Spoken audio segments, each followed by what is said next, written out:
Executive Secretary of the Media Foundation for West Africa, Suleiman Abrahima, has cautioned the National Security Secretariat against becoming a media tribunal. This comes on the back of the national security operatives inviting and interrogating the editor of the Current Issues newspaper, Prosper Agbanyega, over a publication he made on some classified document. The interrogation lasted for about 3 hours. Executive Secretary of the Media Foundation for West Africa, Suleiman Abrahima, joins us via telephone to speak more on this matter. Mr. Abrahima, thank you so much for your time this afternoon. First of all, what do you make as an organization, what do you make of the decision by the National Security to interrogate the editor of the Current Issues newspaper? Well, I think as national security, they have a mandate to act in ways that will protect all of us, act in ways that will protect the security of our state.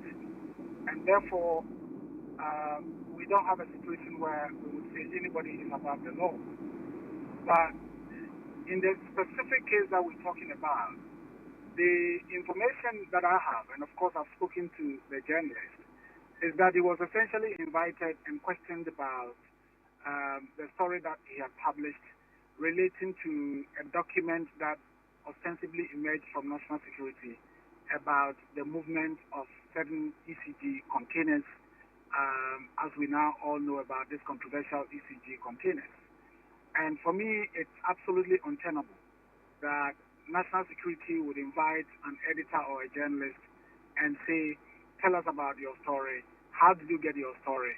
What was your source of the story? Why didn't you speak to us before doing the story? And so on. I think that's an abuse of power. And I don't think that is how the Constitution would want journalism and journalists to operate in this country. When it talks about the media being free to do its work and no journalist, no editor to be punished for expressing their opinions. I think that it is a bit of a zealous. I think it is just about people trying to abuse the power they have. And that is why I think it's early days yet.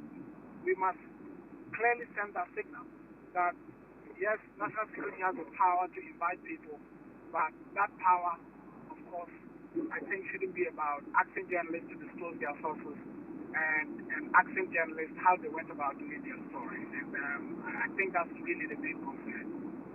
Like you said, it's worrying that journalists are being invited for questioning by the national security, but is that enough to establish a trend of intimidation against colleagues in the media fraternity? Well, no one has spoken about a trend. No one has said that there is a trend emerging. But of course, we don't have to wait for a trend to emerge before we start speaking up. If what has happened is wrong, we must clearly indicate that what has happened is wrong, to prevent it from being repeated.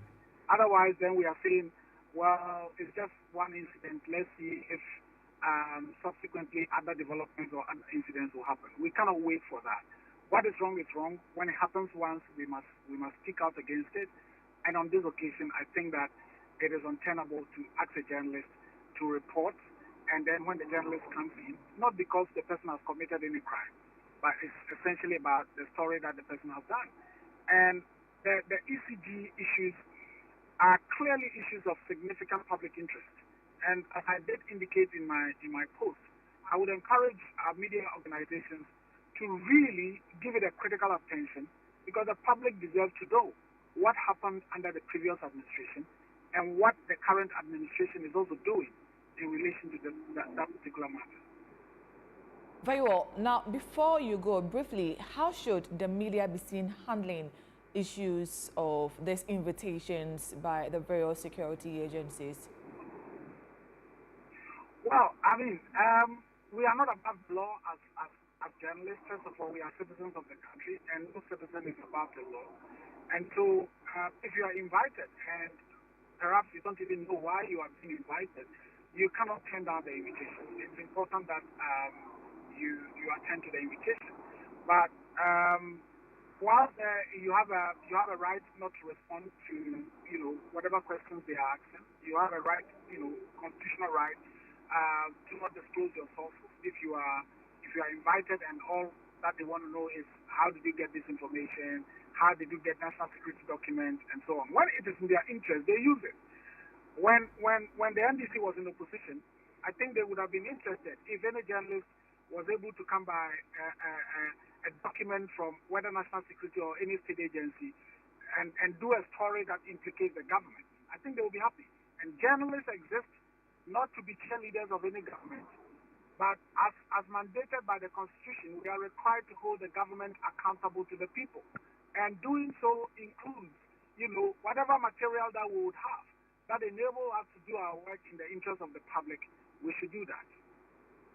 Grateful for your time. Suleiman Abraima is the Executive Secretary of the Media Foundation for West Africa.